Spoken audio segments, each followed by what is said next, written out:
الفضل YouTube channel میں آپ کا استقبال ہے۔ السلام علیکم ورحمۃ اللہ وبرکاتہ۔ میرے دینی و ایمانی بھائیوں، سورہ آل عمران آیت نمبر 85 پیش خدمت ہے۔ اعوذ باللہ من الشیطان الرجیم ومن يبتغ غیر الاسلام دینا فلن يقبل منه وهو في الآخرة من الخاسرین۔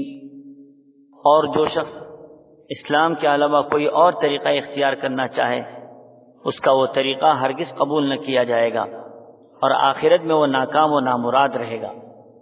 حضرات، اسلام کے لفظی معنی اطاعت و فرمانبرداری کے ہیں، اور اصطلاح میں خاص اس دین کی اطاعت کا نام اسلام ہے جو اللہ تعالیٰ نے اپنے پیغمبروں کے ذریعے انسانوں کی ہدایت کے لیے بھیجا ہے، کیونکہ اصول دین تمام شریعتوں میں ایک ہی ہے۔ یہ حقیقت ہے کہ نبی آخر الزماں حضرت محمد مصطفیٰ صلی اللہ تعالی علیہ وسلم پر جو دین اترا وہ دین سابقہ تمام ادیان کو منسوخ کر دیا۔ بنیادی باتیں تمام ادیان میں ایک ہی تھی اور یہ ایک ہی ہیں، جیسے اللہ کو ایک سمجھنا اور کائنات میں اس کے علاوہ کسی کو متصرف نہ سمجھنا وغیرہ۔ اس کے علاوہ جتنی باتیں اس وقت کے اعتبار سے احکامات کے طور پر نازل ہوئی تھی، اگر اس طرح کے احکامات اس آخری دین میں بھی موجود ہیں تو عمل کرنے کے اعتبار سے سب برابر ہیں۔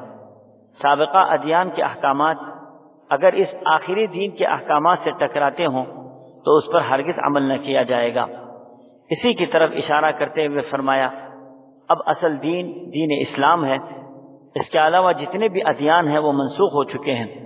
اب اللہ کے یہاں یہی دین قابل قبول ہوگا، اس کے علاوہ کوئی دین، کوئی طریقہ اللہ کے یہاں قابل قبول نہ ہوگا۔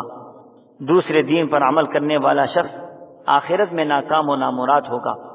اللہ ہم سب کی حفاظت فرمائے اور صحیح دین پر چلنے کی توفیق عطا فرمائے، آمین۔ وآخر دعوانا ان الحمد للہ رب العالمین۔ اس چینل کو سبسکرائب کریں اور اس کو زیادہ سے زیادہ شیئر کرنے کی کوشش کریں۔